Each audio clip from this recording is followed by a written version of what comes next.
Summer is fast approaching, and I think it's time we took a little bit of stress out of our lives, isn't it? With HelloFresh UK, you can get all the ingredients and inspiration you need to make your meal times and your cooking experience simpler than ever.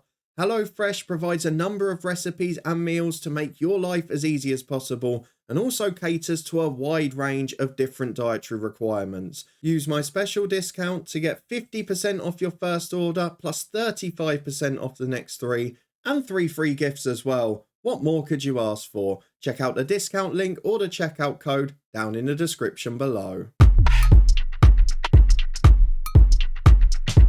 Well, it's time to look ahead to the return fixtures in the Championship playoff semi-final second legs, and after the first ones, we have learnt next to nothing. We thought both ties would be tight, albeit we were slightly out with the outcomes, and they both were tight, and they're both still all to play for. The return fixtures take place on Tuesday and Wednesday as Luton Town host Sunderland and Middlesbrough host Coventry, and the 4 teams will battle it out for a place at Wembley a week on Saturday for a place in the Premier League. Now, before we go and look ahead to the second legs and get our score predictions in, we've got to go and have a quick recap of our predictions for the first leg, which for me were narrowly out on both occasions. For the Luton game at the first half, it looked a pretty good prediction for the first 35 minutes or so. But unfortunately, following a wonder strike and then a poor second half performance, Luton Town fell to defeat at Sunderland. And in the second game on Sunday, well, probably not what any of us expected. Coventry kept it tight, a few good chances to win the game, but 0-0 was the score. Now, important to confirm how unpredictable the Championship is, if we go back and have a look at all of your comments in the first leg predictions, which thank you for them, it was an incredible response to the video.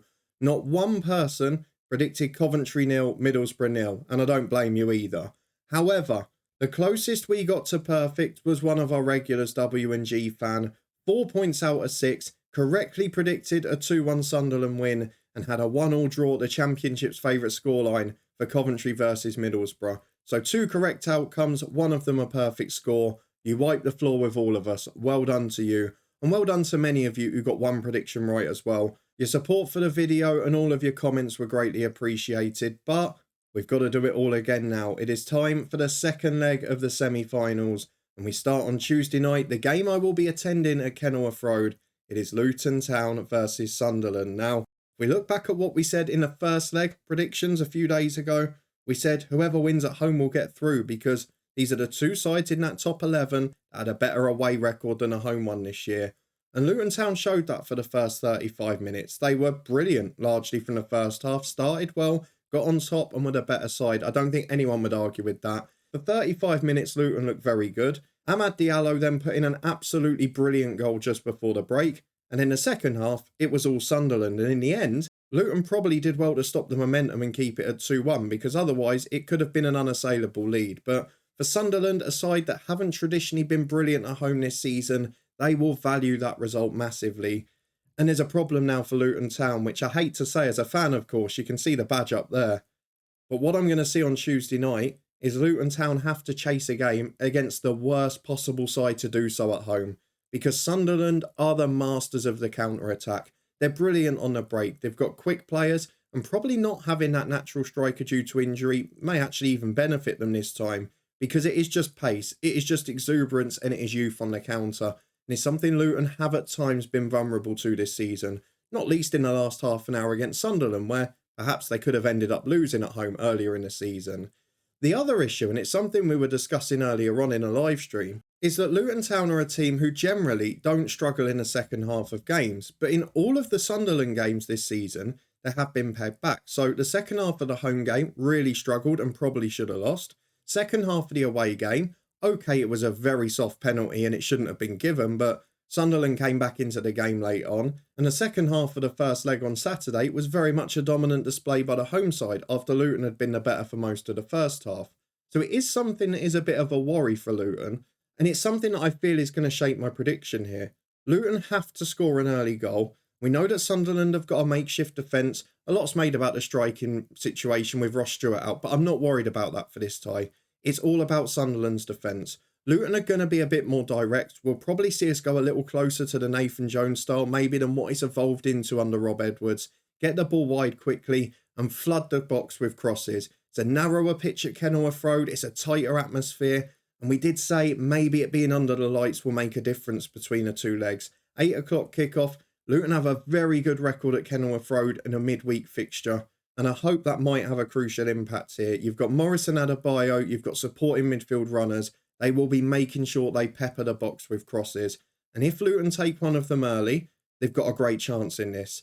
If they don't, and they have to chase the game later on, particularly into the second half, I think that's where the trouble comes. Because if Luton are still in a chasing position going into the second half, I think they'll get picked off on the counter. You've got a back three where Gabosho, probably the quickest of them, has just come back in after an injury layoff. You've also got a left back playing at centre half at the moment as well. And although Amari Bell's done very well there, it doesn't necessarily lend itself to doing well against the counter-attack positionally. Those little judgments, and the two wing-backs will of course be flying forward, so there won't be that additional support.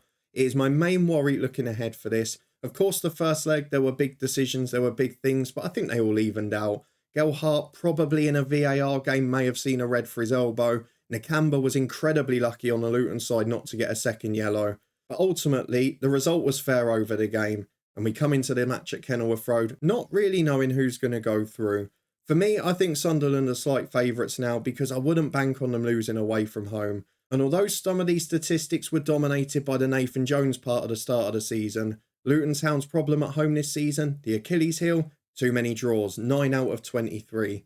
So I think I have to go for it, and it's what I was initially going to go for if Luton had won 1-0, and I'm going to go for it again now regardless, because although it sends Sunderland to Wembley, although it means Luton miss out in the semi-finals again, my gut instinct is it's going to be the Championship's favourite scoreline, and it'll be a disappointing night for me with a 1-1 draw between Luton and Sunderland. If I get that right, Sunderland win 3-2 on aggregate, and they will be at Wembley a week on Saturday. Do you agree with that? Let me know in the comments. While you do so, let's move on to the second game on Wednesday night. This one is even tighter on aggregate. A 0-0 draw played out between Coventry City and Middlesbrough on Sunday lunchtime. It was not the most entertaining game as a neutral. Only 2 shots on target across the 2 hours. But it doesn't tell the full story of the game, does it? It was a bit more of a tale, albeit in a game of limited chances, where 3 or 4 of them were very good. And you've got strikers who were normally very ruthless this season. Gyökeres at times has been unplayable, and the likes of Archer and Akpom have been ever reliable for Borough. Akpom having a season of his career, and Archer making the same impact as he did at Preston last season. But in this one, none of them took their chances. Borough probably had 2 or 3 great ones. Coventry had just the one. But in the end, it was a 0-0 draw. And I think on the balance of play, Coventry will probably be quite happy with that. I'm not sure it gives them much of a chance in a tie because away from home this year, it's been an awful lot of draws for Coventry. Does that mean we're heading for extra time and penalties? We do often get one tie that does it in the Championship playoffs. Remember Forest v Sheffield United last year. But another factor from this one may be that Coventry spent a lot of the time without the ball. Very compact, disciplined, a lot of chasing to do. And you'd imagine they'll be doing the same at the Riverside. Again, under the lights on Wednesday night. The Championship playoffs are a bit different to the others in which there's only a 2 or 3 day gap rather than a week or so. And that might have an impact when you've not got the ball. Middlesbrough at home have been irresistible under Michael Carrick. It's not just the fact they're winning games now. They've been dominating them. They've been scoring normally 3 or 4 a match. They've been that good. I mean, if you look at their home record this year, they almost caught the goal tally of Burnley, despite that shocking start under Chris Wilder. And they've now got the 3rd best home record in the division, behind just the 2 promoted sides. Middlesbrough were always the team to beat in this playoffs, despite not coming into it in great form. And even though I thought they might narrowly lose that away leg, which they managed to get the 0-0, I did always think they were favourites for the tie. Coventry away from home, there are some worries with this side in pressure games. And it's not even just away from home. Sometimes when Coventry aren't at their best, you do see a heavy defeat. We saw the 4-0 at home to Stoke. I mean, I think back to last year, the 5-0 at Luton. They have those moments where they just completely switch off. But I don't think that's going to happen in this one. Middlesbrough have had one favourite score at home since Michael Carrick took over. It's been a pretty regular occurrence for them. But to do it, they are going to need Archer and Akpom to score. You saw Akpom getting frustrated later on in that game on Sunday. He cannot afford to do it. Will a set piece be crucial? If Coventry get the lead, my prediction would completely change. But I'm not going to bank on that. Middlesbrough are the favourites. I still think they're the team to beat in this playoffs. and I think they'll be happy to come away from Coventry without defeat. They'll trust themselves at home. The Riverside will be rocking, and I think Middlesbrough are going to win it. They don't concede many, they score plenty at home, and at the risk of looking like an idiot in a week's time, because both sides are great, I don't mind who goes through.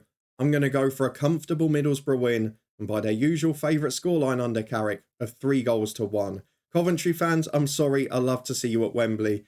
I just think Middlesbrough are the team to beat. Well, let's have a quick recap of what I've just predicted, and unbelievably, I have gone for an all-North East final at Wembley. I've gone for Sunderland to get the Championship's favourite scoreline at Kenilworth Road. That will see them through 3-2 on aggregate.